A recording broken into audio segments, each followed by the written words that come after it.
अपनी दिनचर्या ऐसी बना लो कि कम से कम खर्चे में जाए, प्रकृति से तुम्हारा कम संबंध हो।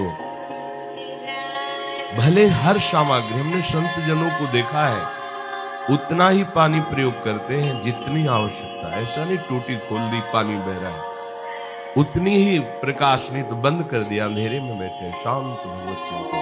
प्रकृति का प्रयोग बहुत कम मात्रा में करें। प्रार्थना मान लीजिए, आप प्रकृति के स्वामी बन करके भोग करेंगे तो आपको अपनी दासता से मुक्त नहीं होने देगी। प्रकृति अपना गुलाम बना के रखेगी आपको। उतना ही भोजन, उतना ही वस्त्र, जितना हमारे जीवन के लिए आवश्यक है, बस प्रकृति से दूर रहो। जितना आवश्यक हो उतना स्वीकार करो। प्रकृति से दूर रहने का मतलब हर समय आवश्यकता हमें प्रिया प्रीतम की है, इसलिए हमें उनके चिंतन में रहना, प्रिया प्रीतम के नजदीक रहना। और अगर प्रकृति के भोक्ता बने तो फिर प्रकृति तुम्हें गुलाम बना लेगी, वो अपनी दासता से मुक्त नहीं होने देगी। जितना आवश्यक है उतना। अगर आप पैदल चल लेते हो, आपका स्वास्थ्य ठीक है, तो आप पैदल चलने की चेष्टा करें। वाहन रिक्शा करने की जरूरत नहीं है। 10 मिनट पहले चलिए, आपका शरीर स्वस्थ रहेगा, भजन बनता रहेगा। अकेले चल रहे झूमते हुए, कोई पद गुनगुना रहे, नाम चिंतन करें, या 1-2 साधक साथ चल रहे, नाम जप कर रहे। जरूरी है 4 कदम जाना है, रिक्शा में बैठ जाओ। इतना शरीर को सुकुमार कर लिए हो, प्रकृति का वार सहने की ताकत नहीं रह गई। आप सच्ची मानिए, जितना आप प्रकृति का सुख भोगेंगे उतने प्रकृति आपको दबा देगी। गंगा के किनारे रहते थे, 10 वर्ष, हमें याद नहीं कभी जुकाम हुआ होगा। 3 टाइम गंगा स्नान होता था। प्रकृति का सीधा वार सहो, परमात्मा चिंतन अखंड होने लगेगा, क्योंकि आप साधक हैं। हम प्रकृति के गुलाम बनते जा रहे हैं, तो हमारे अंदर सुख देवे को चाव नहीं आएगा, सुख लेवे को चाव आएगा। हर वस्तु से, हर व्यक्ति से, हर पदार्थ से हम सुख भोग लें, ये उपासक नहीं है, ये उपासना नहीं, ये वासना है। हमें वासना को उपासना में बदलना है। फिर ध्यान दीजिए, प्रकृति की उतनी ही वस्तु प्रयोग कीजिए जितनी अत्यंत आवश्यक है। जीवन में कभी साबुन तेल का प्रयोग नहीं है, पूरे जीवन में कभी। कोई हम काले कलूटे ऐसे तुम्हें दिखाई दे रहे हैं क्या कि भाई वो क्रीम नहीं लगी, साबुन नहीं? अरे भागवती तेज से संपन्न उपासक होता है। भले त्वचा का रंग सांवला है, पर हृदय में तो गौर श्याम विराजमान है, उनका प्रकाश होता है। साधु को साबुन लगाने की क्या जरूरत है? अच्छा, कपड़ा है, फट गया तो सिल लिया है, रज ही तो लगती है, पानी से धो लिया, क्या जरूरत है प्रकृति के विविध प्रकार की साबुनों की, वो वस्तुओं की? जितना आप प्रयोग करेंगे उतनी गुलामी होगी। आप तर्क कर सकते हो, बहुत बढ़िया है आपके पास बुद्धि एक दूसरे पर, लेकिन हम आपको जो कह रहे हैं, जब वो धरा आ जाएगी ना, तो फिर इन सब बातों को कोई महत्व तो नहीं रहता, लेकिन वहां तक इस बात का महत्व रखना पड़ेगा।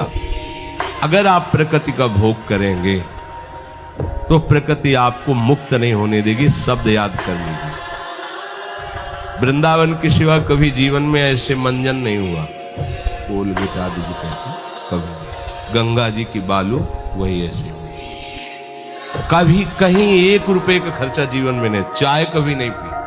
चाय क्या मतलब, रोटी मिल जाए 2-4 दिन में तो भगवान की कृपा। गंगा किनारे कौन सा वहां कोई 56 भोग लिए बैठा है? चित्त वृत्ति को निरंतर भगवदाकार करने के लिए प्रकृति के संयोग का कोई भी चिंतन न रह जाए। बहुनाम जन्मनामन्ते ज्ञानवान माम प्रपद्यते।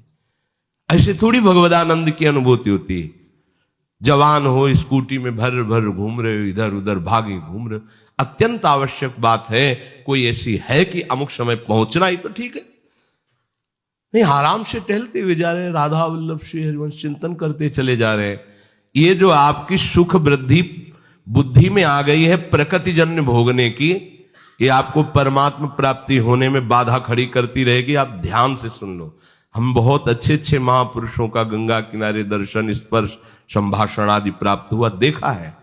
केवल उतना ही प्रयोग जितनी आवश्यकता है, अन्यथा नहीं। दूसरों को पवाने में बड़े प्रवीण हो, अपने पाने में बहुत संकुचित। एक तरी नाम का आश्रम है, गंगा किनारे भ्रमण करते समय मिला हुआ था।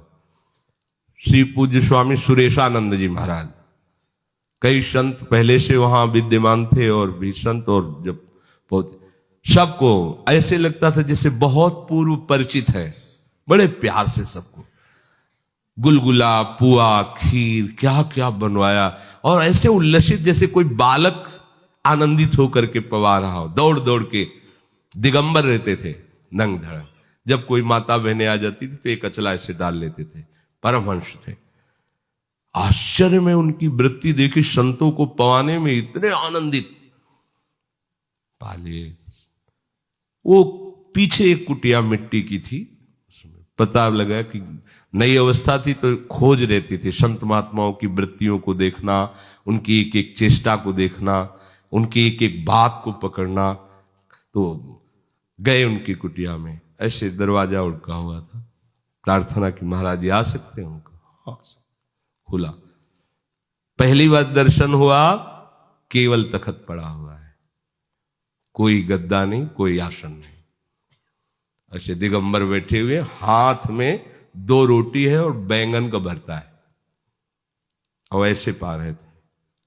गोस्वामी जी आपने हमको तो वो सब गुलगुलाओ, खीर और पूड़ी और सब। अरे बोले गुरु जी, सब संतों को गुरु जी कहे, गुरु जी ये तो सब आप महात्माओं के भाग में, मुजदम के भाग में कहा है, बस शरीर पोषण के लिए 2 कोरा अन्न डाल लेते।